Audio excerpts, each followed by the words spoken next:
Olá, senhoras e senhores, sejam bem-vindos! Começa agora mais um ArrudaCast, neste que é o mês especial da inteligência emocional. Semana passada bombou esse assunto aqui, muita gente mandando mensagem direta para querer saber mais informações sobre esse assunto. Que história é essa, Rafael, que o cognitivo não vale tanto assim quanto o emocional? Por que tem gente que sabe tanta informação, tem tanto conteúdo, estudou a vida inteira, mas na hora do emocional a pessoa se perde, se frustra na carreira, na vida pessoal, nos relacionamentos? E é disso que a gente está falando todo esse mês nas minhas redes sociais e mais precisamente aqui no ArrudaCast.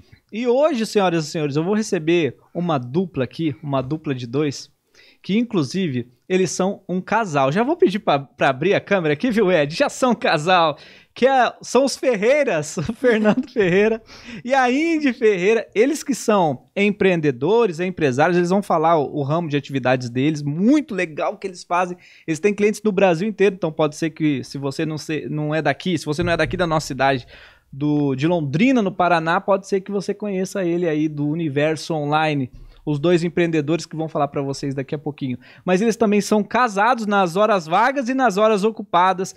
Tiveram desafios de trabalhar no home office durante essa pandemia, de cuidar dos filhos, cuidar dos negócios. Haja inteligência emocional. Bom dia, boa tarde, boa noite, Fernando e Indy. Que bom que vocês estão aqui. Bom dia, boa tarde, boa noite.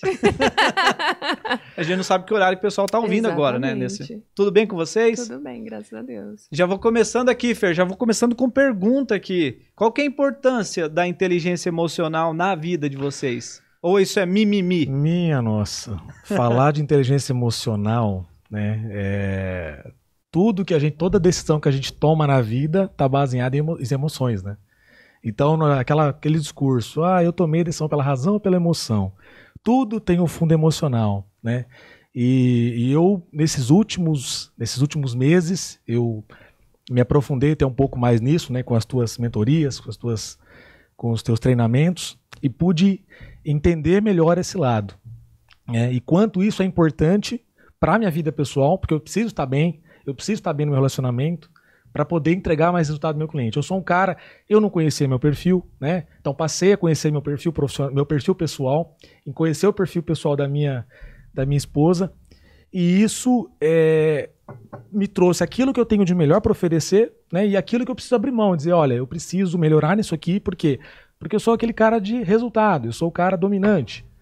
Mas eu preciso também lidar com pessoas, preciso aprender a entender as emoções das outras pessoas, para poder de fato entender o que elas precisam, né? E dentro do meu negócio conseguir resolver o problema delas. E já fala pra gente, já vamos começar falando. Qual que é o seu ramo de atividade hoje? Então, Rafa, eu sou formado em desenho industrial, né? Eu sou designer de formação, né? E fui para a área de marketing, né? Hoje eu tenho uma agência de marketing digital, né? O nosso foco está dentro desse universo do marketing digital. Então, dentro desse contexto todo, né? A nossa atuação é marketing, é geração de lead, é tráfego pago, anúncios na internet, é promover o seu negócio através do online. Que legal. Já vou fazer perguntas sobre emoções dentro desse universo seu aí. Tá. Você que é intrépido. Para você, Indy, qual que é a importância da inteligência emocional? Você acha que é tudo mimimi essa história aí? Não, mimimi não. Febre da internet? Não. É fundamental a gente ter uma saúde emocional para todos os processos de vida da gente, né? Além do casamento, solução profissional, acadêmica, criação de filho, vivência com amigos, com a família, que eu acho que é um ponto mais difícil da gente manter a inteligência emocional.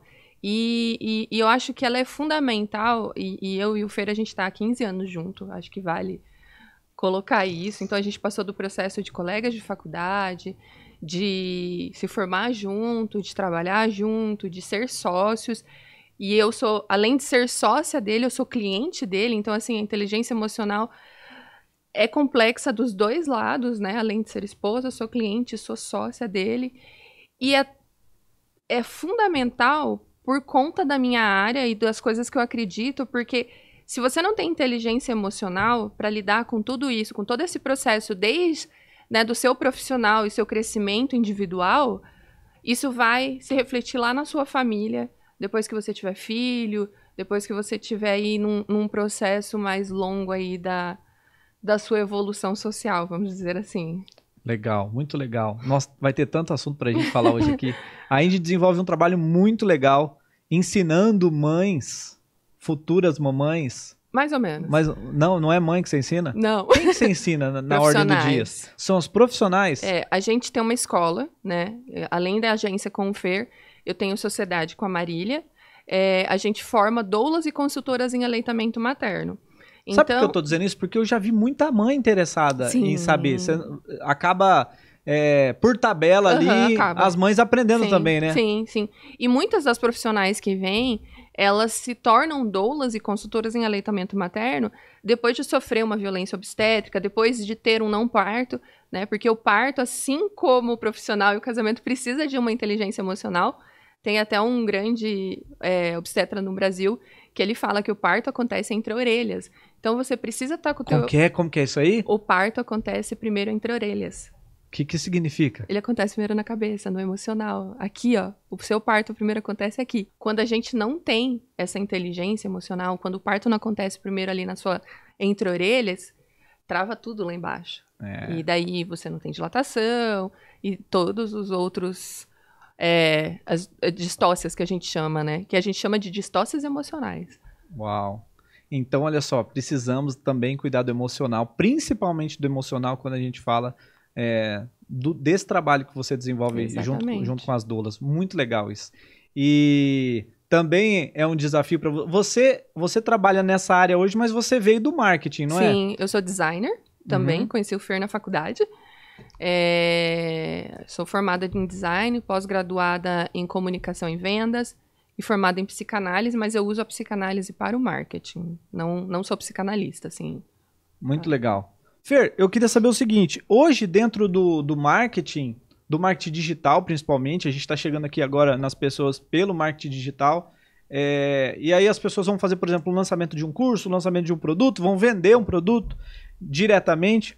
No marketing, a construção de uma narrativa, por exemplo, ela é toda envolvida no emocional, né? Totalmente. Você pesquisa muito isso? Como que é esse universo para você? Cara, eu tô afundado nesse estudo de copywriting, né? Copywriting é o fundamento de texto de venda. Então, isso, dos primórdios do marketing, isso vem, essa construção do Kotler, já vem falando isso aí nos estudos, né? Mas é que você falou, marketing digital, uma galera lançando o infoproduto o tempo todo.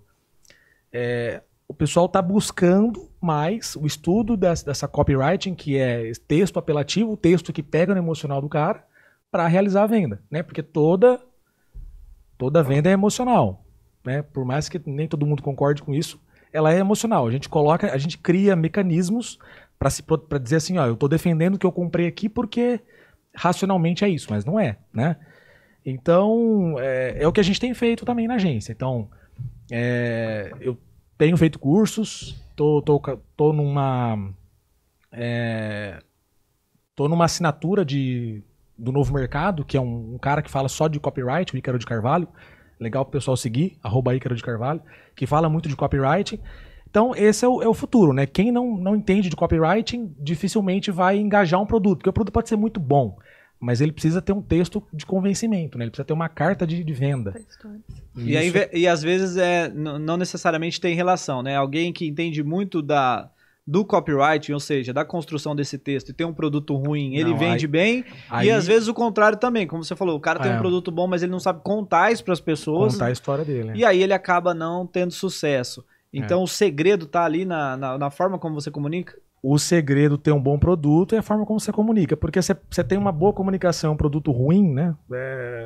É uma venda só que você faz, né? Tem muito player fazendo isso, é uma venda única e depois não consegue alavancar o processo todo de lançamento, né? Então, não é enganar a audiência, é de fato você pegar no que a pessoa está precisando, né? É realmente assim, o problema é que a dor que esse produto resolve. Então a gente precisa focar nessa dor, abrir essa ferida e mostrar que tem uma ferida.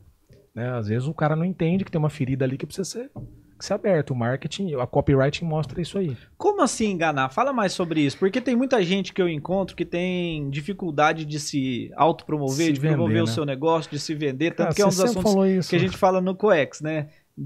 Primeiro a gente precisa aprender a se vender para depois vender o nosso produto, a vender o nosso serviço. Quando a gente fala de enganar, a gente sabe que, vamos supor, você tá fazendo seus cursos de copywriting ou já fez alguns, você já aplica isso com seus clientes, e aí você sabe que tem algumas palavrinhas que se você usar o negócio vai dar bom pro seu lado. Mas eu costumo dizer que comunicação não faz juízo de valor. Ela vai usar pro bom e pro ruim, né? Você pode construir uma narrativa ali extraordinária, mas você não tem compromisso com a verdade. Como que é isso na prática? Na prática é o seguinte, tem muito player com bastante promessa, né? E quando você tem falsa promessa num produto, aí é bastante complicado, porque aí você entra no âmbito de propósito da empresa. Tá, né? Mas dá um exemplo aí dessa promessa aí. Vamos pensar o seguinte, eu quero fazer um curso de inglês e eu vou dizer pro cara que ele aprende inglês em 6 meses. Uhum. Se ele não me entregar essa proposta em 6 meses, quer dizer, ele está invalidando a promessa dele. Uhum. Então, não tem como aprender inglês em 6 meses, né? Eu sou um cara, eu estudo inglês, falo inglês, mas pega um cara cru, aprenda inglês em 6 meses, tá? Que nível de inglês? Uhum. Que condição de inglês? Aonde está essa entrelinha, né? É muito tênue essa... E aí você fala, eu aprendo inglês em 6 meses, ou seu dinheiro de volta. Com certeza o cara vai ter problema, né? Então, um exemplo prático. Quem vai ter problema? A empresa que vai pedir, que vai ter que devolver o dinheiro, ou o cara que não aprendeu inglês? Ou os dois? Os dois, né? Os dois. Porque o cara também quer levar vantagem, quer comprar curso barato, enfim, não pesquisa para comprar um produto. Mas o problema maior é com certeza com a empresa, né? A empresa ela que está colocando o nome dela em jogo lá e... Deixa eu fazer uma pergunta para vocês. A Índia até começou a falar nesse assunto, logo no começo, mas como que é a relação de vocês, assim? Em algum momento o Fer é dono de uma empresa contratada por você, no outro momento ele é um sócio, no outro momento ele é um fã, porque ele deve assistir também algumas coisas ali, no outro momento ele é seu marido. E outro ele é o pai dos meus filhos. Pai dos seus filhos. Enfim, outro é amigo, outro é colega de voltas de moto, enfim. Como virar a chavinha? Como saber ali até onde eu vou, onde que é o espaço da outra pessoa? Vocês criaram algum acordo? Como que é isso nos bastidores? Quer começar? Um olhou pro outro. Eu vou dizer por mim, tá? Que eu não vou tão profundamente quanto a Índia, mas vamos pensar assim, nós somos quase 15 anos juntos, né? A gente se conheceu na faculdade. Eu conheci essa moça aqui porque eu bati o olho nela e falei assim, essa mulher é batalhadora, né? A gente já tinha uma dinâmica lá na faculdade, eu, um meninão, sem maturidade nenhuma, um pouco menos de maturidade que hoje. E a gente fez uma dinâmica lá e eu olhei pra essa mulher e falei, essa mulher é batalhadora. Foi esse o adjetivo que eu usei pra ela na época. E aí a gente foi construindo nossa vida, a gente passou por umas coisas, né? De não conseguir ter filho e seguir a nossa vida. E depois de 8 anos de casado, né, entre indas e vindas e perrengues, assim, né, porque a gente começou a morar junto com meses de namoro. Falou assim, vamos morar junto. E os dois estagiando, um estágio pagava as contas da casa e o outro estágio comia. Era basicamente isso. A gente tinha um Fusca, às vezes tinha que empurrar o Fusca porque o Fusca pagava gasolina. Cara, então a gente viu assim, o que tinha que viver, sabe aquela coisa na saúde, na doença, na riqueza, na pobreza, né? Então eu falei assim, essa mulher gosta de mim mesmo, né? E aí, o que acontece? A gente sempre foi muito junto, né? Então se conheceu na faculdade, muito tempo junto, vamos montar uma mesma área de atuação, vamos montar uma empresa, um negócio. Eu trazia muita coisa do trabalho para casa, né? Sempre fui muito assim. E aí isso eu vi que isso atrapalhava demais, né? Porque problemas que eram dos clientes eu trazia para casa. E a Índia também cliente, e aí aquele bolo louco. A virada de chave, uma das viradas, né? Que eu acho que a maturidade traz algumas coisas pra gente, a experiência traz, mas fazer o COEX, participar do M12, né? Conhecer melhor o que me move, né? O que me deixa, o que me satisfaz, o que satisfaz a Índia, né? E aí você pode ajudar, de fato, o cônjuge. Então, assim, a pessoa que é influente, né? Ela precisa se abastecer com aquilo, né? Uhum. Então, eu preciso conversar mais. Eu sou um cara que pouca conversa. Então, chegou em casa, esse aqui é o momento de não falar de cliente, é o momento de não discutir com o cliente. A Índia, ela tem uma capacidade emocional muito maior que a minha ainda, né? Muito maior. por conta da psicanálise, por conta das vivências dela. Então, às vezes tem cliente difícil que eu levo a índio. Eu falo assim, você precisa me dar um suporte, porque às vezes quando a coisa apertar, eu olho para você e a coisa funciona. Então a gente se funciona muito bem junto, assim, né? Não sei se chega a ser uma dependência, né? Eu tenho umas áreas que eu sou... A área de falar com o cliente, negociação, desconto, eu sou melhor, comercial. Chega na área da... Então, assim, a gente se completa muito bem junto, né? E eu consegui entender melhor o que a Indy precisa e a gente conseguiu entender melhor o que eu preciso. E aí a gente tem que se moldado. Tiveram que fazer algum acordo, assim, ô Indy, nos bastidores? Por exemplo, para atender cliente, para saber quando agora o assunto é do casamento, quando o assunto é da paternidade, quando o assunto é de trabalho? Sim, precisou. Precisou porque, assim, que nem o Fer falou, né? Eu sou influente e ele é dominante, certo? Que a gente descobriu com você. Há pouco tempo. Pra quem não sabe, assim, o influente é a pessoa que gosta de falar, tem a necessidade de falar, é um comunicador, uma pessoa otimista, uma pessoa alegre, do bem. Olha só, todos são do bem, né? Já o dominante é aquela pessoa ousada, destemida, sai abrindo empresa, abrindo negócio, depois ele comunica. Exatamente. Então, que o Fer tava aqui explicando, eu tenho que me segurar pra não cortar ele. Pra resumir, o Fer, a gente vai viajar e ele foca no destino. E eu não, eu quero curtir o caminho, né? Então eu sou do processo e ele é do resultado. E daí, o que acontecia? E pra ajudar ainda, né, há pouco tempo, eu descobri, não sei se eu posso falar isso, Pode falar o que você quiser aqui. Eu descobri que eu sou TDAH, né? Pra quem não sabe, eu tenho déficit de atenção e hiperatividade. Imagina, uma influente com déficit de atenção e hiperatividade.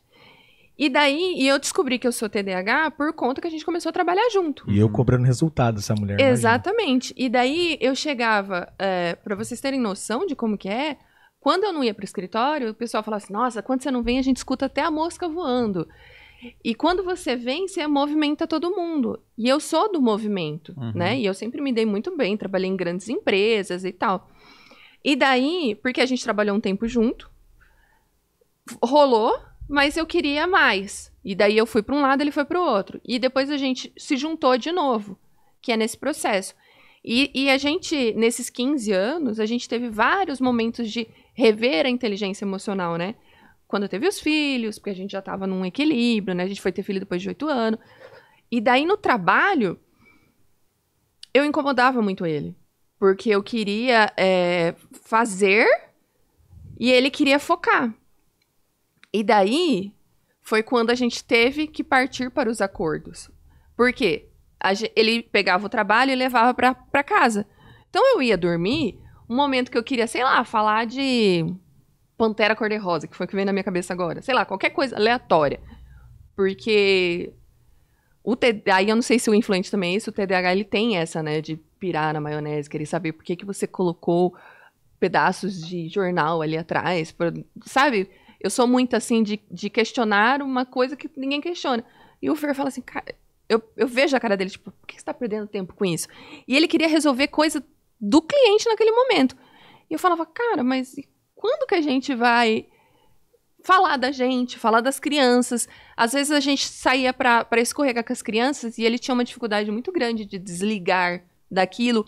E daí ele tava resolvendo ali aquele negócio, então era quando começou a ter os embates, sabe? E foi quando a gente teve que sentar e falar assim, ó, a partir do momento que a gente chegou dentro de casa, não responde mais cliente. Não responde mais cliente. Final de semana nós vamos viver a nossa família. Final de semana, se a gente não for fazer alguma coisa com as crianças, a gente vai fazer alguma coisa pelo nosso casamento. Então foi até por isso que veio a moto. A gente começou um tempo atrás, agora a gente fazia escalada junto. A gente tentou resgatar aquilo que uniu a gente lá atrás, né? As coisas em comuns que a gente tinha. Porque chegou um momento que a gente só era cliente e colega de trabalho. Legal. E que bom que vocês identificaram. Isso é super importante, isso é super saudável. Muita gente acredita naquela vida que a gente comunica nas redes sociais. E eu sou super a favor da gente tirar foto sorrindo, da gente tirar foto feliz. Se você pegar as fotos de antigamente, onde tinha os filmes revelados, a maioria das pessoas estavam felizes naquela foto, porque só tinha aquele filme ali, não é? E hoje o Instagram nada mais é do que a seleção de uma parte do nosso dia. Então tá tudo certo. Se bem que se a gente pega fotos muito antigas, eu não sei se vocês já repararam, só uma curiosidade. As pessoas estão sérias nas fotos, já viram isso ou não? Fotos muito antigas, pega foto muito antiga, preto e branco. Você vai ver que as pessoas estão tudo assim, ó, Sim. cara fechado. Por que as pessoas estão de cara fechada? Porque elas não tinham dente, daí elas não sorriam, verdade, sabia? É verdade isso. É verdade, elas não tinham dente, daí elas não sorriam. Estudei isso na aula de fotografia, quando eu me formei, faz alguns anos. Olha só que interessante o que vocês estão dizendo. Inteligência emocional, primeiro, inteligência emocional é eu entender das minhas emoções e eu saber das emoções das outras pessoas. Então, o que o Fer relatou aqui, o que você relatou, é que vocês se entenderam que cada um de vocês é diferente e entendeu que o outro é diferente. E o próximo aspecto da inteligência emocional é não querer que o outro seja igualzinho a mim, porque nós somos diferentes, assim como os filhos. Não tem como os filhos serem iguaizinhos, cada um nasceu com uma personalidade, com um tipo diferente, com um temperamento diferente, com características diferentes. Então o pai e a mãe que tem inteligência emocional, ele entende essas diferenças e tira do filho o que ele tem de melhor, assim como um líder tira do seu liderado o que ele tem de melhor e o marido tira da esposa o que ela tem de melhor e vice-versa. E aí tem um ponto importante, e olha só, você que está chegando agora aqui nesse pela primeira vez aqui no ArrudaCast, na semana passada a gente começou falando de inteligência emocional, então depois que acabar isso aqui, você volta para lá para você pegar a introdução desse mês da inteligência emocional, aqui já é o capítulo 2, por isso que eu não estou entrando em alguns aspectos introdutórios ali da inteligência emocional. Mas tem uma coisa que vocês falaram que é super interessante, e é por isso que vocês estão alcançando sucesso aí em todas as áreas da vida de vocês, que é entender os papéis de cada um. Muitas vezes a gente muda de ambiente, mas a gente não muda o nosso papel. Vou dar um exemplo. Se o Fer tem problema lá com a mãe dele, que ele já deixou há 15 anos, e ele é um filho... Vou dar um exemplo, tá, Fer? Tá me vindo agora aqui pela cabeça. Não peguei nenhuma informação tua, tá? Se for verdade, eu confirmo. Tá bom. Não, mas se você fizer cara de paisagem, tá valendo aqui também. Mas vamos supor, só vou pegar um exemplo que me veio aqui agora. Vamos supor que você foi negligenciado pela sua mãe. Acontece ou não acontece? Acontece. Tem mãe que não cuida bem do filho. É ou não é verdade? Muita e aí verdade. o que acontece? Você traz esse ferimento, essa dor pra sua vida. Aí você cresce. Aí você chega no seu casamento, você quer ser filho da Indy. Pô, mas lá você não é filho. Lá você é pai. Opa, lá você é marido, primeiramente. Você é marido, você é namorado, você é o cara da moto. Ela faz aquelas fotos que eu já vi. Primeiro. Fotos super sexys ali, pegando você pilotando. E aí, num outro momento, você não é marido. Você é pai dos filhos dela. Que inclusive são seus filhos. Olha só que interessante. Só que em outro momento, você é dono da empresa que ela te contratou. E o dono da empresa que ela contratou vai precisar de posicionamento. Vai precisar de respaldo, resposta. Vai precisar entregar resultado. Vai precisar de direcionar o cliente. E em alguns momentos vocês vão ser sócios onde cada um tem um interesse, uma visão diferente. Tá fazendo sentido ou não? A linha de raciocínio. Isso. Quando eu entendo o meu papel no ambiente que eu estou, no cenário que eu sou, e eu exerço o meu papel, eu entendi de inteligência emocional. E aí o que é super importante que vocês fizeram, que antes de tudo isso, quando eu entendo o meu papel, eu consigo comunicar as regras. Então olha só, gente, para você anotar aqui na nossa aulinha cast aqui hoje. Quando que você assina um contrato com alguém? Quando tá tudo bem, ou não é? Quando as duas partes fizeram um acordo e apertaram a mão. Naquele momento tá tudo lindo, foi bom para quem contratou, foi bom para quem foi contratado. Naquele momento tudo tá lindo. Nada deu errado até então. É ou não é verdade? Senão vocês não teriam assinado o contrato. Naquela hora, as ideias ou as regras são comunicadas, são colocadas no papel. E isso a gente tem que fazer em todas as áreas da nossa vida. Tem que fazer com a nossa equipe, tem que fazer no nosso casamento, tem que fazer com os nossos filhos. Você quer evitar treta com o seu filho na festa do amigo de trabalho que você levou o seu filho para brincar com o filho dele, para ele não puxar o cabelo do filho do teu patrão, por exemplo? Comunica as regras antes de sair de casa. Não na hora que tem o estresse. Filha, não puxa o cabelo dele! Porque não vai dar tempo da gente entrar nesse assunto aqui. Mas o que tá falando naquela hora ali que o seu filho tá em cima da cabeça do filhinho do amigo teu, filhinho do amigo teu, não é a parte racional do cérebro. É uma parte que não pensa muito, é a parte da sobrevivência. É o cérebro primitivo. Seu filho só tá tentando sobreviver. E ele não sabe para que caminho ir, porque não foi comunicada a regra. Olha só, logo começa em mim, começa em você, não começa no outro. Seu casamento não tá tão bom, onde é que você tá deixando de se posicionar? Se a sua liderança não tá boa, onde é que você tá deixando de se posicionar? Se os seus relacionamentos, se a sua paternidade não tá legal, onde é que você tá deixando de se relacionar? Todo mundo já ouviu a frase, né? Quando eu mudo, o outro muda. Vem daí, quando a gente entende o nosso papel.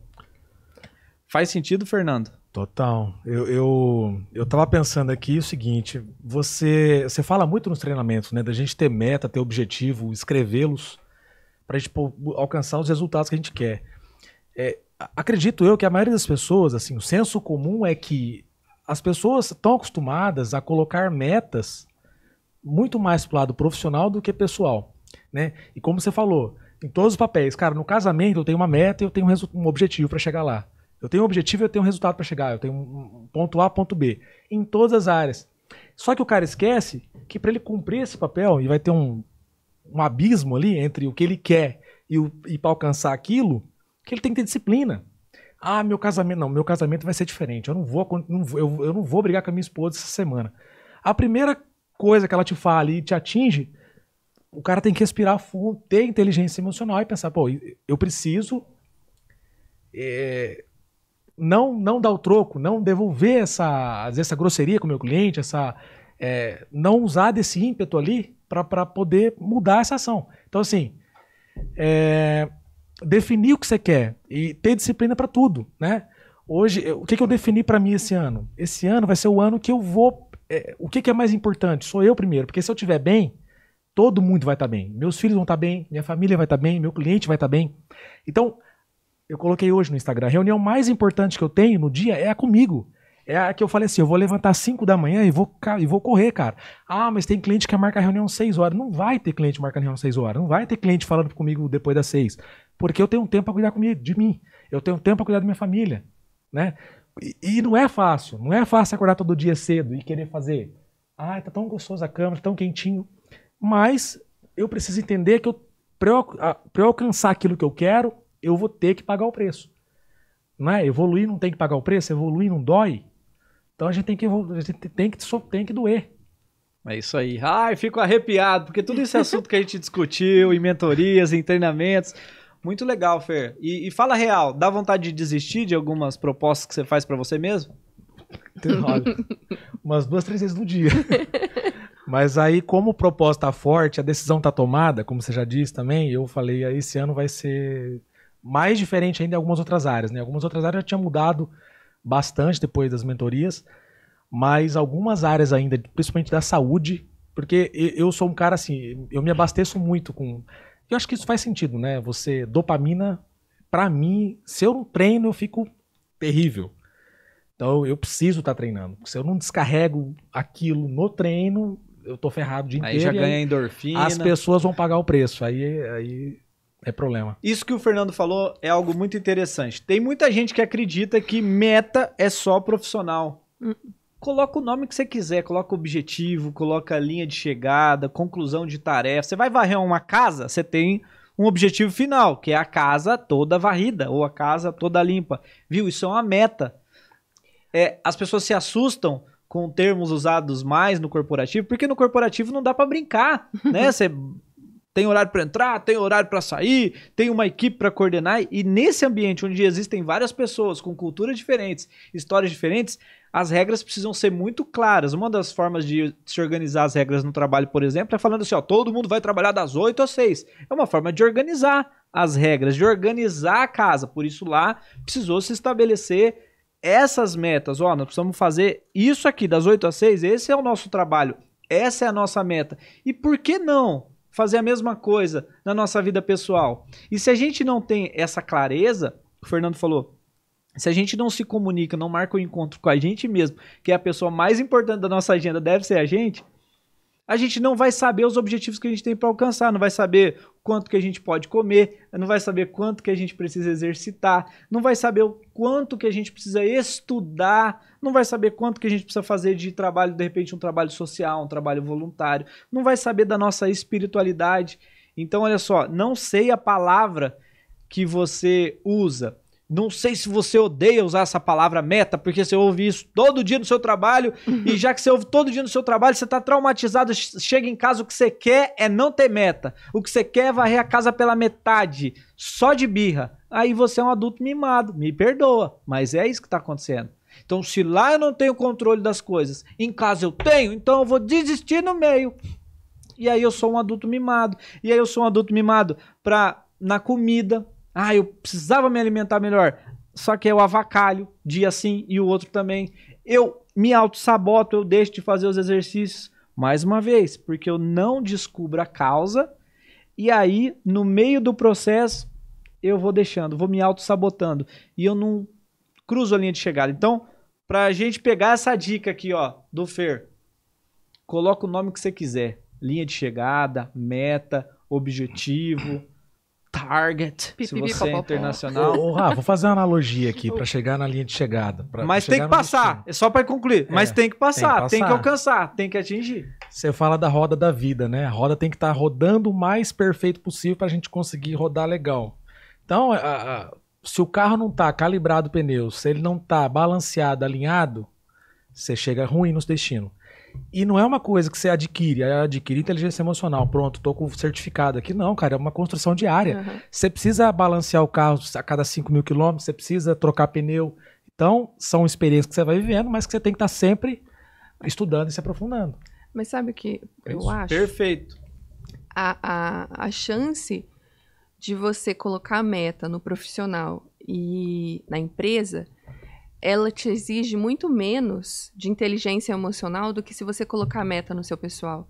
Porque você tá ali atrás. As metas de empresa geralmente são números, são resultados.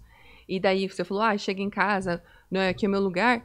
Ali você consegue empurrar com a barriga. Infelizmente ou felizmente, você consegue empurrar com a barriga a sua paternidade, o seu matrimônio, suas amizades e assim sucessivamente. A gente consegue ir empurrando com a barriga e se fazendo um adulto mimado e lidando com o resultado lá na frente. Então, a gente também tem uma cultura de que meta é só material, é só dinheiro, é só carro. A gente não olha muito para o nosso emocional. A gente não é criado, né, para olhar para o nosso emocional. Eu escuto muito, né? Eu não trabalho com infância, mas eu acabo ouvindo muito sobre infância por conta da gestação. De tipo, adolescente é difícil, não. Mas qual foi a inteligência emocional que você teve para lidar com tudo isso, com todas essas metas, com a sua família, lá atrás que você imprintou nessa criança para que ela tenha a inteligência emocional de lidar com o que você falhou com ela lá atrás e não te devolver aquilo que você ensinou? Deu pra acompanhar, gente? Não, mas o legal de ficar gravado é que a pessoa pode dar um pause, voltar e ver de novo. Não, mas eu achei legal. Eu acho que você nem tinha que explicar de novo. Então, e assim, eu acho legal o Fer falar de tipo, eu tenho que cuidar de mim, Só que também, ainda assim, você consegue procrastinar e falhar com a inteligência emocional do casamento, da família, porque, infelizmente, a família é o núcleo ainda onde a gente faz... Eu posso falar merda? A gente pode fazer qualquer merda que as pessoas ainda engolem, né? A gente demora um tempo pra se indispor com aquele... É mais difícil você ser demitida de um casamento do que de uma empresa. Exatamente. Você vai, né, juntando ali, juntando e juntando. E quando você vê, você tá... né? Eu, graças a Deus, a gente tá aí se alinhando e se realinhando há um bom tempo, né? A gente consegue conversar bem. Mas eu tenho amigas que ficaram aí 20 e poucos anos casada, e depois descobriu, fala assim, fiquei aí 10 anos da minha vida tentando salvar uma coisa que não estava salva. Por quê? Inteligência emocional é dos dois lados. Porque eu acho que a gente consegue ir empurrando com a barriga por mais tempo essa relação, esse núcleo do que o restante. E eu acho que é por isso que é mais difícil você ter inteligência emocional dentro do núcleo familiar do que em qualquer outro lugar. Que nem, só resgatando uma coisa que o Fer falou e você falou também, dos filhos, eu acho que quando eles vêm, eu acho que filho não estraga casamento, eu quero deixar isso muito claro. O casamento já estava cagado. Só que daí, quando ele faz uma coisa que te lembra um recalque que, sei lá, o seu pai, alguém fez lá no passado, E ele não é o pai que você tá na sua cabeça lá de ali se desdobrando. Cara, grita lá dentro, você tem a oportunidade, porque agora eu posso gritar com meu pai, né? Eu posso enfrentar meu pai, no caso, na figura do seu marido. Ou ele tem o ideal de mãe que ele quer que eu satisfaça o ideal de mãe dele. E daí tem inteligência emocional neste momento. Ah, meu senhor, é difícil, né? E é aí onde a gente tem que... Então, pra você, na vida pessoal, é mais difícil trabalhar a inteligência emocional, viver a inteligência emocional do que na profissional? Eu acho que não é... Foi mais difícil. Eu acho que principalmente depois dos filhos. Uhum. Várias vezes eu me via entrando em conflito com o Fer por conta de alguma coisa que ele fez com os meus filhos, que eu não queria que os meus filhos passassem, porque eu passei, só que eu demorei a entender que não era sobre mim? Não era sobre a sua infância. Não é sobre eu, é sobre ele com os filhos. Com os filhos. Uhum. E não necessariamente meus filhos vão ter a mesma informação que eu tive naquele momento, entende? E eu acho que rolou com você também, né? Com certeza. Muito. Por isso que eu acho que é mais difícil. Porque no trabalho, a gente tem que ter uma alta performance e a gente tem que, obrigatoriamente, né? Por mais que você... A não ser que você seja um grande... O chefe lá da puta. né? Não é um líder. Seuzão aí...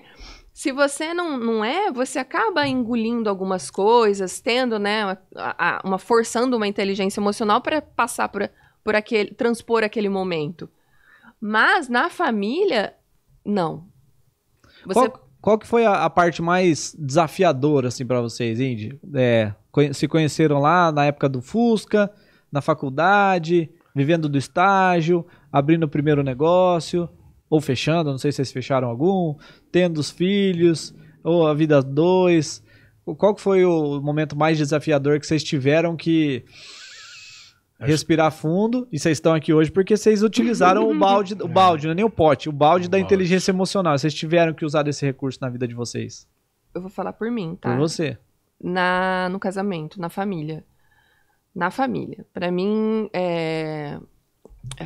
Isso em que época, assim, dessa história, dessa jornada? No começo. No começo. No começo, principalmente antes de fazer a psicanálise, antes de fazer a mentoria, antes do resultado de TDAH, que também mudou muita coisa, porque tem muita coisa que eu consigo mudar, mas tem muita coisa que eu não consigo mudar porque é fisiológica, né? Então, logo ali no começo das crianças, onde eu me via de novo naquele lugar e eu via meus filhos passando por alguma coisa que eu não queria, pra mim foi bem mais difícil nesse momento. E aí o que você fez? Qual que foi uma ação prática que você tomou assim pra reverter? Pra superar Autoconhecimento em primeiro lugar. Olha só, anota aí, gente, autoconhecimento em primeiro lugar. Em primeiro lugar. Então ela deixou... Quando a gente busca autoconhecimento, já automaticamente a gente deixa de culpar alguém na sequência. Exatamente. A gente pode até não ter entendido isso ainda, mas a gente já deixa de culpar totalmente outra pessoa. Perfeito. Autoconhecimento, análise, porque eu fui descobrir, fui atrás de onde estavam meus recalques, aonde... eu não diria uma falha paterna, porque né, meus pais também são resultado de uma falta dos pais dele. Mas aonde, vamos dizer assim, meus pais desdobraram o que eles receberam em mim. Eu fui lá entender essa falha que acabou imprintando isso em mim. E eu ter a vontade de querer fazer diferente, né? E querer estar com o Fer, né? Eu quero estar com ele, eu tenho o propósito de envelhecer com ele, né? Eu tenho o propósito eu brinco com ele que eu vou dar, em vez de quando a gente ficar velho, eu vou dar bengalada nele. Então, eu tenho esse propósito, eu tive esse propósito desde o início de quando eu resolvi casar com ele, né? Quando a gente descobriu que a gente talvez não poderia ter filhos, que era o meu grande objetivo de vida, era ter filhos, eu falei pra ele que eu não queria, eu queria continuar com ele porque o meu objetivo com ele era envelhecer com ele, não ter filhos. Sabe? Então foi autoconhecimento, análise, porque você precisa. Eu acho que a análise é fundamental, porque eu falo pra ele assim, às vezes eu virar pra ele e falar assim, ai, nossa, hoje eu não tô feliz, nada tá me fazendo. Ele vai receber isso com ouvido de marido, sócio, né? A psicanalista lá, o psiquiatra, o psicólogo, ele vai receber isso de uma maneira neutra e vai me ajudar a chegar onde eu ver que não é um problema no meu casamento, né? Eu que não sei lá, tô de TPM. TPM é uma coisa real, gente, da mulher. Tô de TPM hoje ou não, é um problema na minha sociedade, porque a sociedade ali, eu brinco que a minha Marília é meu segundo marido, né? Então, e eu saber que as minhas expectativas, e isso é psicanalítico, eu nem sei se tu fala isso na inteligência emocional. A gente sempre fala, não esteja no desejo do outro. O que o Fer espera de mim é dele, não me pertence. Uhum. E tirar ele do meu desejo. Eu saber que, ele não é meu pai.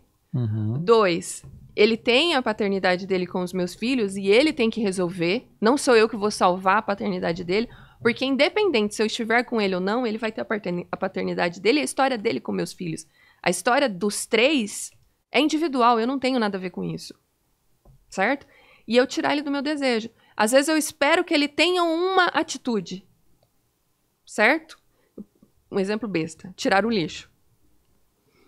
Eu acho que eu não preciso pedir pra ele tirar o lixo. Mas eu também não preciso brigar com ele porque ele não tirou. Porque talvez eu tenha comunicado errado, ou talvez eu tenha esperado que ele fosse fazer, e sei lá, naquele momento não deu, ele esqueceu, sei lá, whatever, o que pode ter acontecido. Mas a gente sair um do desejo do outro, eu acho que essa é a terceira, não sei quantas que eu dei, mas autoconhecimento, análise e tirar o outro do seu desejo, e algumas vezes contar até 10. Eu resumiria todas essas em autoconhecimento, porque quando você busca análise, você entende que as necessidades e a sua expectativa, que quem criou em cima do outro foi você mesmo, então está dentro do seu autoconhecimento. Perfeito. E você, Fer, foi o mesmo momento que o dela, um momento desafiador, assim, que você teve que usar o seu balde de inteligência emocional? Olha, eu também diria que depois do casamento, mas eu vou um pouquinho além, eu vou assim, depois dos filhos. Porque eu me vi outra pessoa, assim, eu era uma pessoa antes dos filhos e me tornei pai. E aí quando você se torna pai, pra mim eu revi muito da minha infância. Eu não sei se todo mundo tem essa percepção, mas eu vivi um negócio assim absurdo de ficar... Eu vivi maus bocados, que até a Indy nem sabe disso, talvez tudo. Mas você revê muita coisa, né? Que você recebeu lá na infância... E aquilo te carrega uma carga de responsabilidade muito grande, né? E aí você entra nos conflitos internos e acaba não conseguindo se resolver, e aí você todo mundo vai se afetando com aquilo, né? Todo mundo vai recebendo aquilo que você tem ali para oferecer. Então, quando o Heitor nasceu, né? Vamos pensar assim, um ano e pouquinho depois do Heitor ter nascido, foi um momento bastante difícil. O que você perdeu que você tinha, por exemplo? Peso? Não, peso já tinha perdido. Tinha perdido, né? Eu acho que... Posso falar? Pode. Não sei se ele concorda. Espontaneidade. Ele era uma pessoa bem mais espontânea, talvez. Risonha. Virou pai brabo? Eu virei um pai careta, digamos assim. Não pode fazer isso porque agora eu sou um pai. Assim, turrão, ficou um turrão. Talvez... coisas ridículas, assim, sabe? Eu acho que eu perdi um pouco de ser mais ridículo. A responsabilidade pesou. Eu era isso aqui não dá pra falar. Mas eu era um cara maluco, e aí eu acho que eu perdi um pouco disso, assim, de fazer brincadeiras. Às vezes eu faço umas brincadeiras idiotas, assim. Aí ele fala infantis, assim. Tipo, eu perdi, sabe? Eu perdi. Então você virou adulto depois que os filhos nasceram. Não é que eu virei adulto, né? O adulto, ele perde, né? Ele perde criatividade, ele perde ao longo da sua existência por se preocupar com o que os outros vão dizer, né? Por se preocupar com o julgamento. E aí é isso que talvez tenha Porque tem uma cobrança em cima, né? Mas evoluiu isso aí ou não? Evoluiu isso aí ou não? O que, assim? Melhorou? Melhorou? Melhorou. Você conseguiu dar a volta por cima? Mais ou menos. Tenho tentado melhorar, mas ainda falta muito. Bom saber. Olha só que legal, gente. Isso que o Fer tá falando, muita gente fala assim, agora eu li o livro da inteligência emocional, sei tudo, minha vida não terá mais problemas. Mentira. Quando a gente estoura uma bolha, o que a gente encontra? Outra bolha. uma bolha maior, uma bolha com mais oportunidades, com mais possibilidades, com mais problemas, com mais desafios pela frente. Engano daquele que fala assim, eu sigo um coach lá na internet e parece que a vida dele é perfeita. Não existe vida perfeita. A vida perfeita é aquela que é imperfeita. Exato. Então, o tempo todo as pessoas estão buscando crescer. Quando você explode uma bolha, você vai encontrar outra maior. Isso a gente precisa saber. E tem um ponto importante, que os dois falando aqui dos seus desafios, que a gente precisa entender, e você pode até anotar hoje, gravar esse trechinho para você nunca esquecer. E eu sou a pessoa mais otimista que você pode conhecer. Mas uma coisa eu te digo, a gente sempre vai ter uma crise pela frente. Você precisa escrever isso, você precisa anotar isso. Eu fico espantado quando aparece uma crise na televisão. E as pessoas... o mundo tá acabando! Viu? Depois dessa crise vai ter outra. E se você acordasse sabendo que vai ter crise? Imagina um médico que trabalha no pronto-socorro. Meu Deus do céu, outro acidente. Vai ter acidente amanhã de novo. Eu não sou vidente, nada disso. Mas vai ter. As crises vão existir. Os desafios vão existir. Vem uma pandemia agora, daqui a pouco pode vir outra doença, daqui a pouco pode vir um desemprego, daqui a pouco pode vir... As crises vão existir. Rafael, eu não sabia que você era tão realista assim, pé no chão. A grande questão é 10% é o que acontece. São as crises que acontecem, são os desafios que acontecem. 90% é o que eu faço com o que acontece.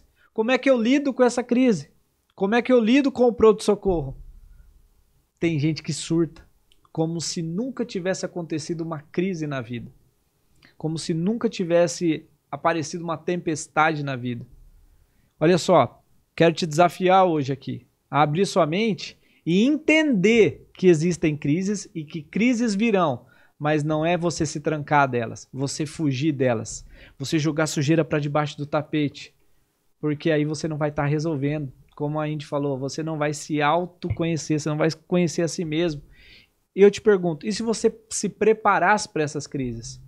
Ao invés de ficar chocado quando elas aparecerem, e se você estivesse preparado para lidar com elas, talvez para desviar delas, talvez para resolver elas, talvez para abandonar costumes antigos, errados, talvez para abrir mão de coisas que você fica carregando, sabe? O meu malvado favorito que você carrega com você para sempre. As suas dores do passado que você nunca quer resolver. Cada um tem sua dor. Não estou minimizando a dor de ninguém. Eu só minimizo quem é vitimista e não quer resolver. Vitimista nenhum prospera. Pode pegar qualquer caso no universo, no planeta Terra. Nenhuma pessoa que você conhece, nenhum líder que você conhece, que você respeita, ele é ou foi vitimista. Nenhum.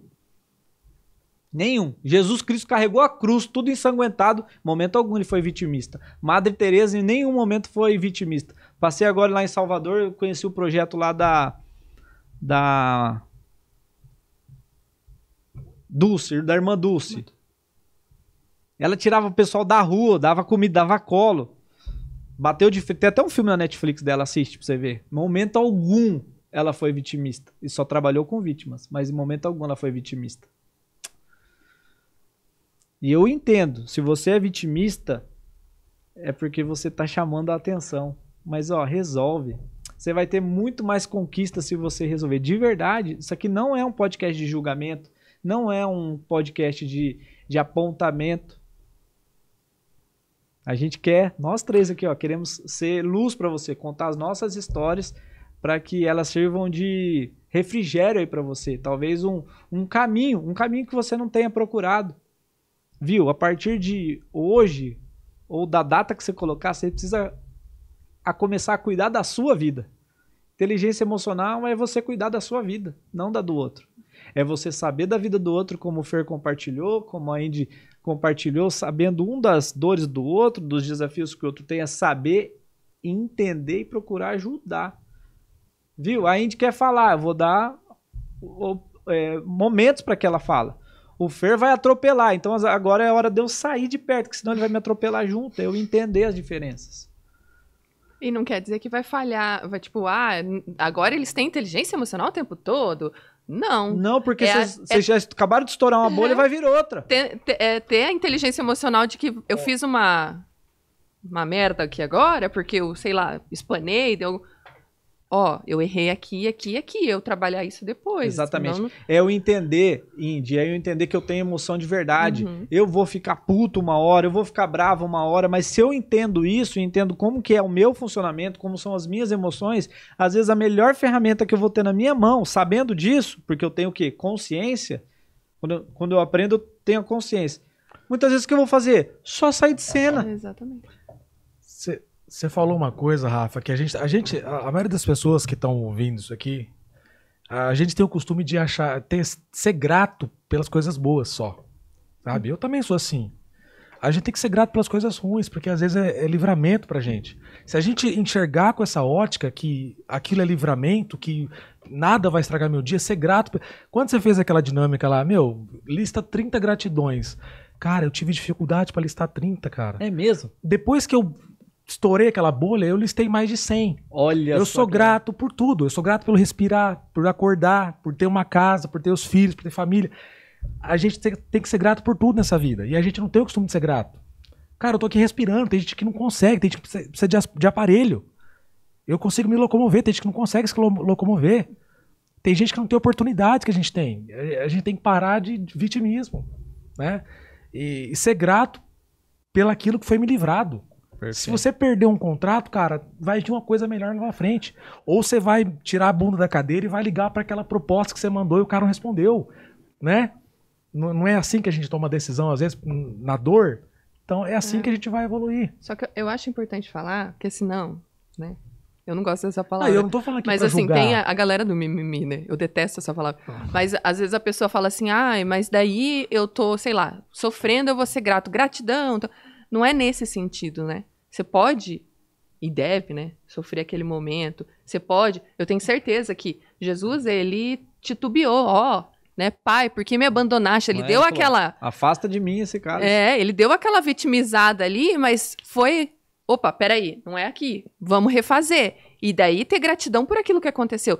Não quer dizer que você não sente, né? Sou gratiluz, o tempo todo. Teu luto, né? Porque você também aí tá negando a tua realidade, né?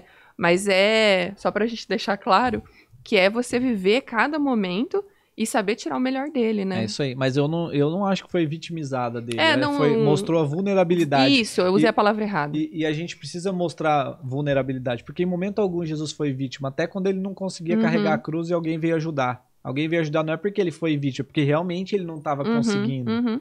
Porque a gente precisa das pessoas. Exatamente. E você falou um ponto super importante. Que... Se eu tô passando uma dor, não é naquela hora eu falo assim, não, tá tudo bem. Isso é jogar sujeira pra debaixo do tapete. E eu vou falar uma coisa pra você, nós falamos isso aqui no podcast passado. Eu fingir que tá tudo bem pro clima ficar numa boa, não significa que isso é inteligência emocional. Porque quem tá absorvendo aquela droga? Eu. Quem vai sofrer com aquilo depois? Eu, calado. E aí vai me dar doenças psicossomáticas, eu vou começar a me sentir mal, vai me dar um negócio na garganta, vai me pipocar a pele. Por quê? Porque, não, eu não quero entrar em discussão, eu quero evitar briga, então eu fico quieto. Isso não é inteligência emocional. A inteligência emocional, nesse ponto, tem a ver com você pegar aquela energia, entender que não é de você e canalizar ela para outro lugar. Direcioná-la para outro lugar. Mas essa energia ruim não deve ficar em você. Eu usei a palavra errada. É vulnerabilidade. Até porque, falando disso, ter inteligência emocional, eu tô ali sofrendo. Eu tenho a opção de me vitimizar ou de pegar e falar assim, poxa, preciso de ajuda. Ter inteligência emocional e falar assim, ligar pra alguém, falar, eu não consigo resolver isso sozinho, você me ajuda? Aí você não tá se vitimizando igual você usou a ideia de carregar a cruz de Cristo lá. Agora eu não tô conseguindo, eu preciso de alguém pra ir comigo. Perfeito. Né? Perfeito. E você falou um ponto importante, não é fingir que não existe a dor. A gente tem que viver a dor. Se alguém perde alguém, tem que viver o luto. Não, eu tô bem. Nossa, eu tô tão bem. Não tá bem. Não caiu a ficha, talvez. Viva o luto. Viva aquele momento. Mas o luto precisa ter data para acabar. Porque você precisa continuar a seguir tua vida. A perda é inestimável. E aí depois tem umas outras questões que é no que a pessoa acredita, o que vai acontecer depois da morte, para onde a pessoa vai. Eu acredito que ela tá num lugar muito melhor. E é muito legal você ouvir de pessoas que perderam um ente querido e falou, não, ela tá bem melhor que a gente agora, então eu tô feliz por isso. Ressignificou de uma maneira saudável. Mas é importante viver esse momento de dor. Só que superar. E pedir ajuda se não conseguir. Você, de certa forma, você foi buscar análise, porque o que foi isso? Foi um pedido de ajuda nas áreas onde você não estava conseguindo. Isso é inteligência emocional. Exatamente. Não é burrice.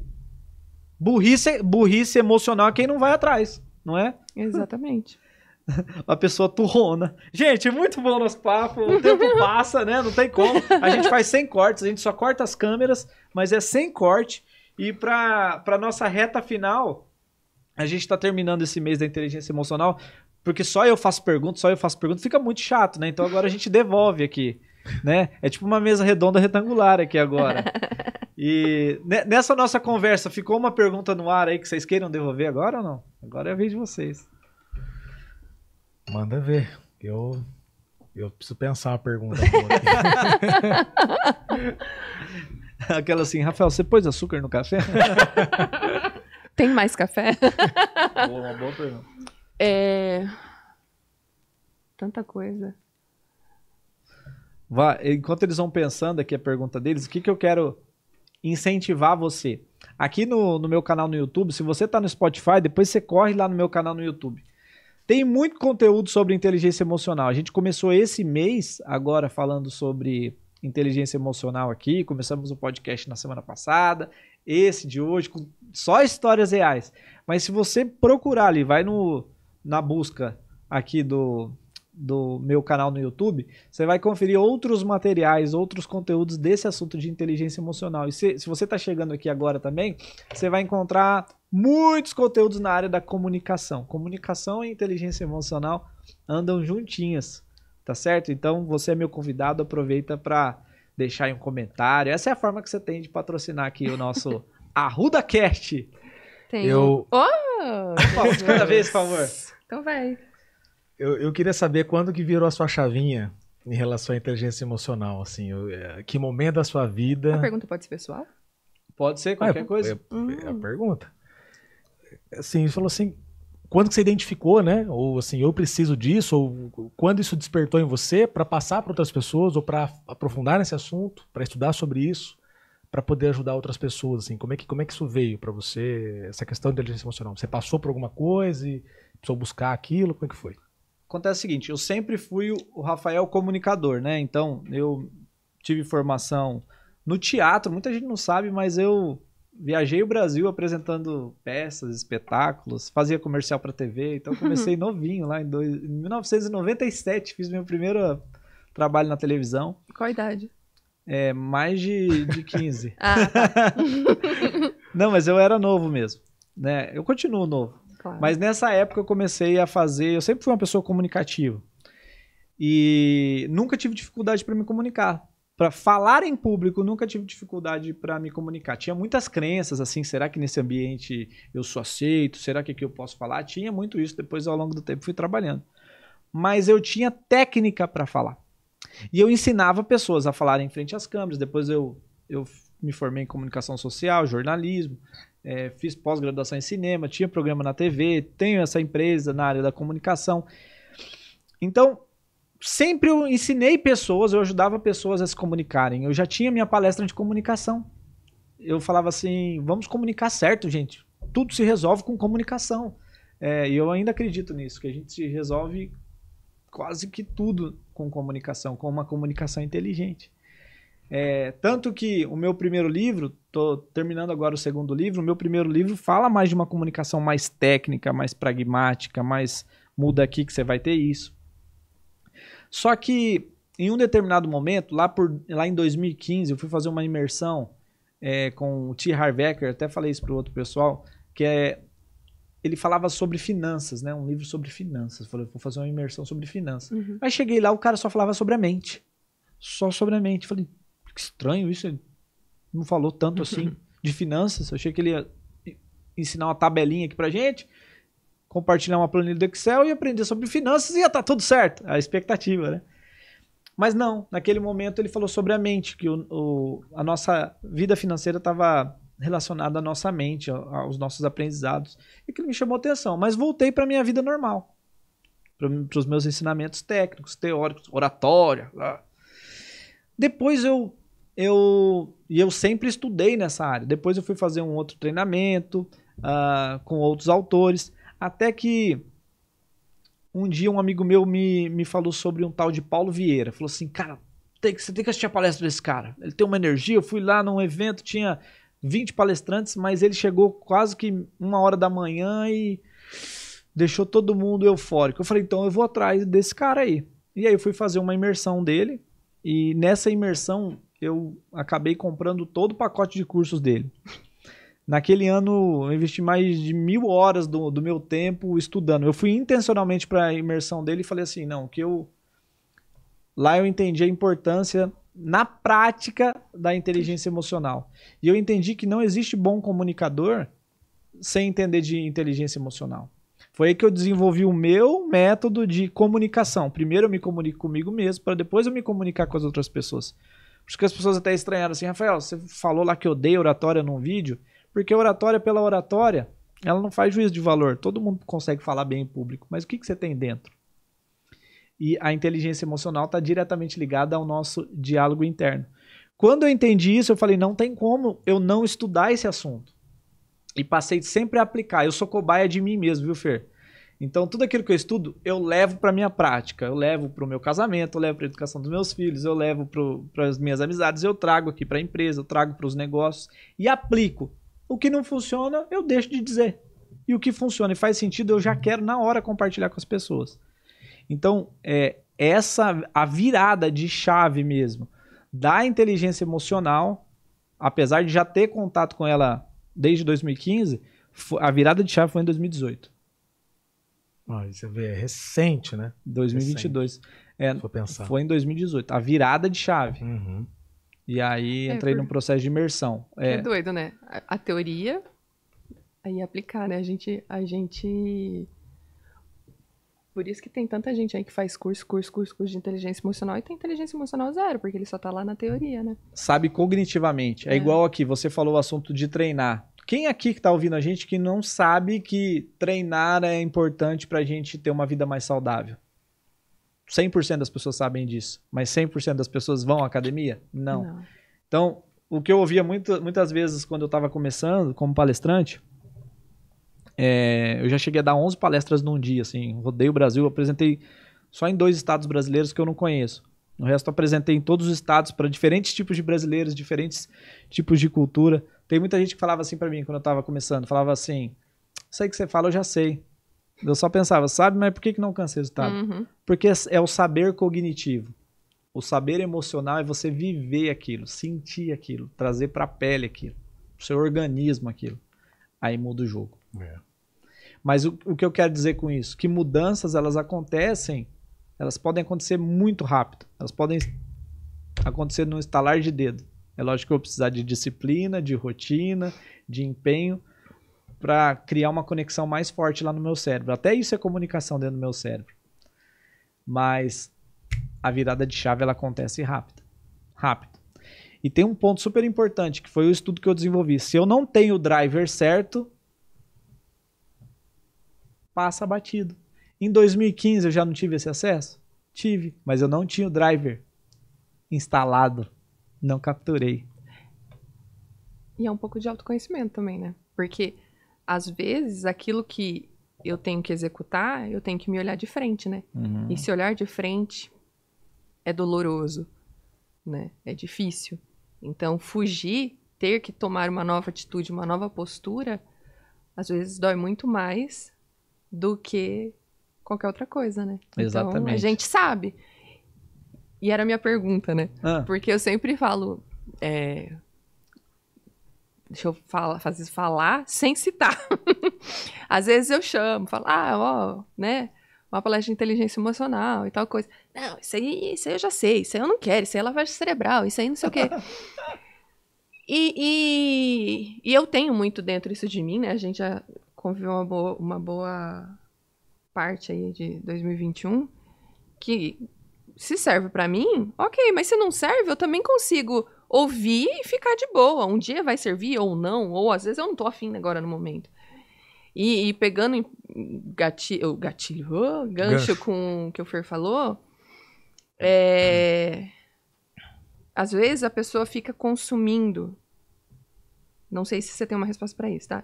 Conteúdo de inteligência emocional, segue pessoas que têm inteligência, que falam de inteligência emocional e de alta performance, e a pessoa não sai do lugar, ela continua ali.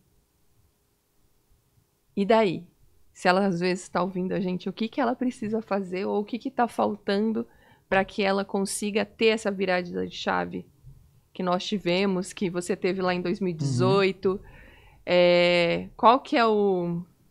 Porque todo mundo fica esperando, né, ter o pulo do gato. Tem um pulo do gato? Qual que é o momento? Cada um tem seu momento. Pulo do gato me soa como um atalho. As pessoas eu prefiro um caminho, né? A primeira coisa que as pessoas precisam ter humildade inteligente. O que é humildade inteligente? Você ter a capacidade de ver e enxergar, ouvir e escutar de verdade. Ou escutar e ouvir de verdade. Entender. Eu preciso entender primeiro, de verdade. Não preciso ler livro e responder questionário. Não preciso fazer curso e depois fazer uma provinha no final. E eu tirar nota. Isso aí não é entender de verdade. Eu preciso entender de verdade.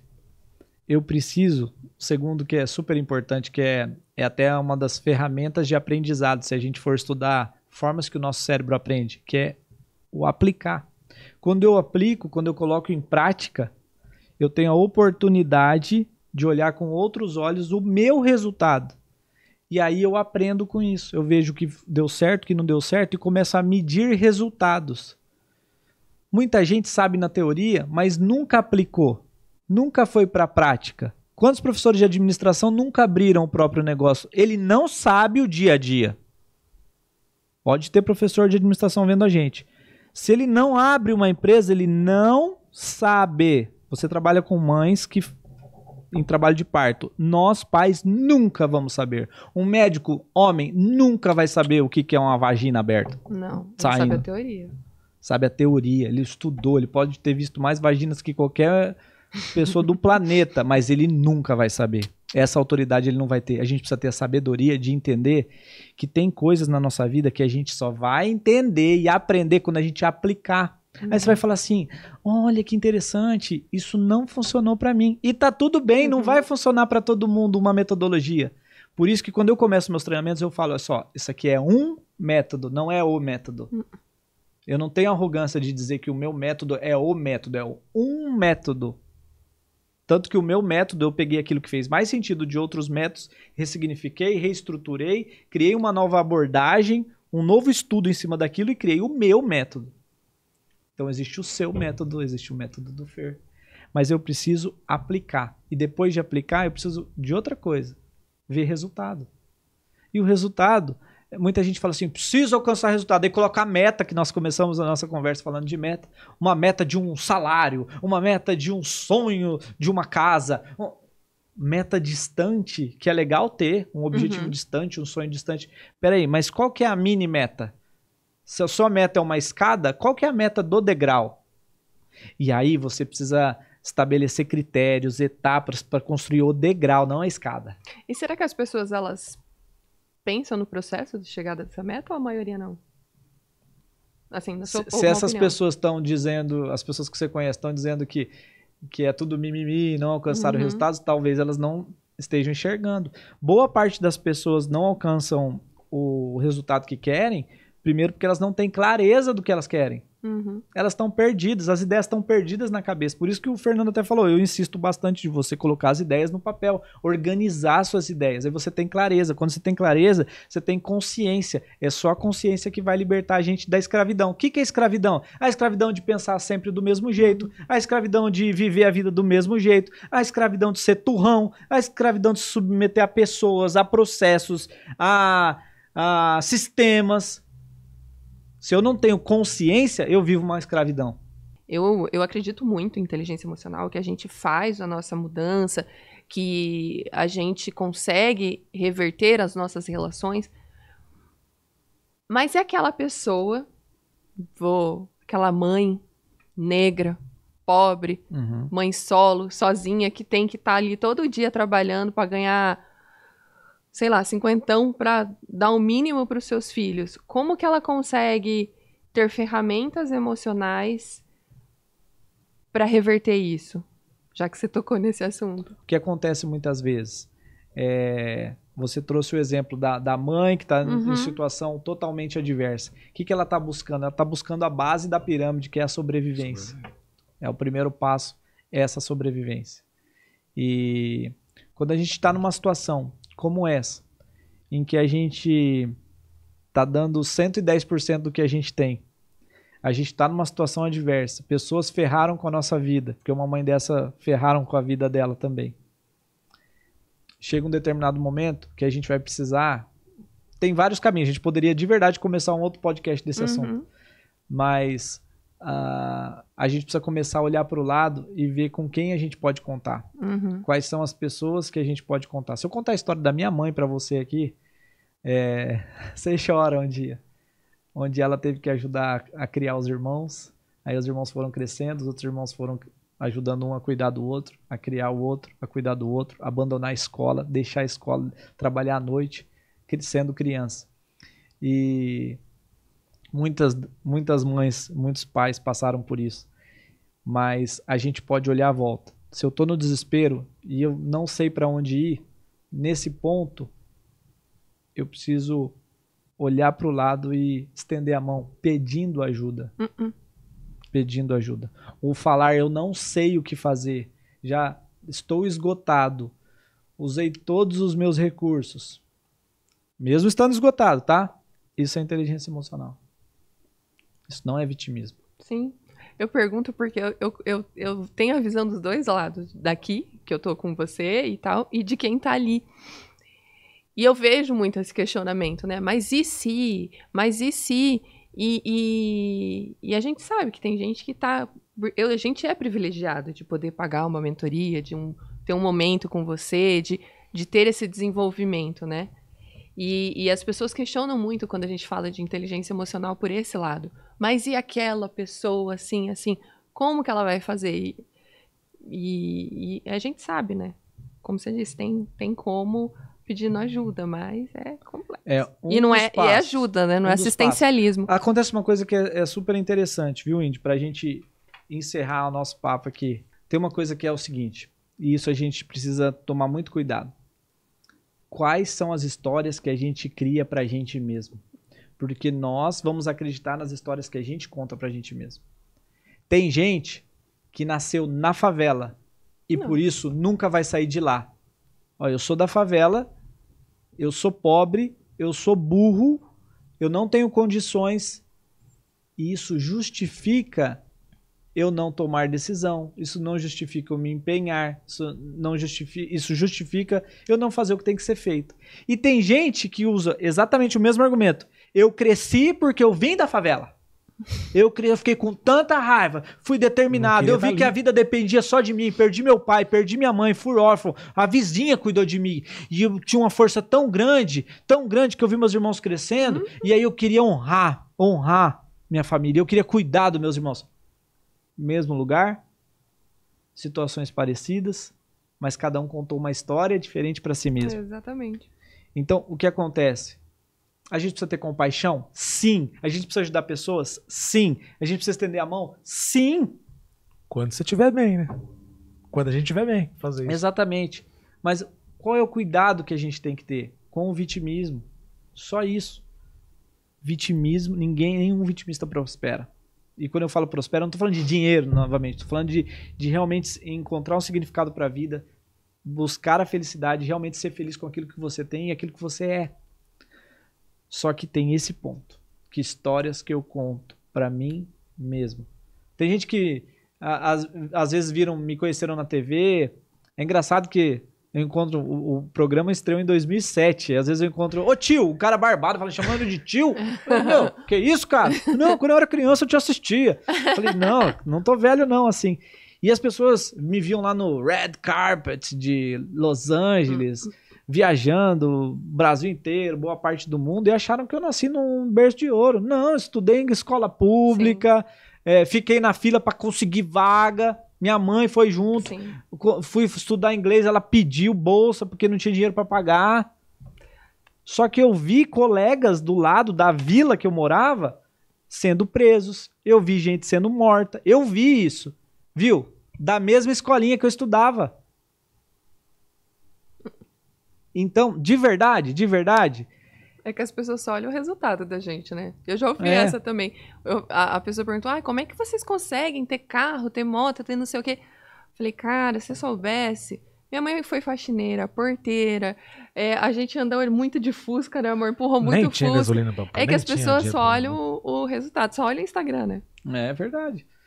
Então é o seguinte, ou culpam Deus, né? Não, você é sortudo, Deus te abençoou, eu não abençoou. Gente, Deus faz a parte dele, mas a gente faz a nossa. A gente precisa fazer a nossa parte. Em tudo, né? Seja grato e abraça as oportunidades que você vai, né? Não tem erro. E quem diz que isso é tudo mimimi, eu convido para ver de verdade, eu convido para ver sem julgamento. Uma coisa que eu aprendi a fazer na minha vida é não julgar ninguém. E isso é inteligência emocional. Quando a gente vai a fundo na inteligência emocional, a gente aprende a não julgar ninguém e entender que as pessoas, quando elas criticam algo, muitas vezes elas estão falando mais delas do que do algo que elas estão criticando ou de alguém que elas estão criticando. E o nosso coração tem que estar sempre aberto para ajudar, para ensinar, para contribuir com as pessoas que estão à nossa volta. Quero agradecer a presença de vocês. Obrigado. Valeu, Rafa. Obrigado. Eu que agradeço. Nunca se esqueçam que depois de uma bolha tem sempre outra. Então, o autoconhecimento não tem fim. Não tem. Eu só vou agradecer, porque senão começa outro assunto. E, de verdade, parabéns. Eu tô acompanhando vocês aí desde algum tempo. Parabéns pelo sucesso profissional, pessoal, a satisfação com o que vocês fazem, o cuidado que vocês têm com o casamento, com os filhos. E toda vez que o Fer compartilha mais, que o Fer compartilha uma conquista, eu celebro junto com vocês. Parabéns. Obrigado, continua nesse caminho, também nesse projeto, nessas suas mentorias. Ajuda bastante gente, tenha bastante saúde para continuar fazendo o que você faz. Eu sou muito grato por ter participado, ter te conhecido e estar participando hoje aqui também. Não é puxar sardinha, não. O cara é foda. Tamo junto. High five de 3. High 3. Valeu. Aê, gente. Dessa forma a gente encerra mais um ArrudaCast. Semana que vem tem mais. Quem será que vai estar aqui? Até lá. Tchau. Tchau.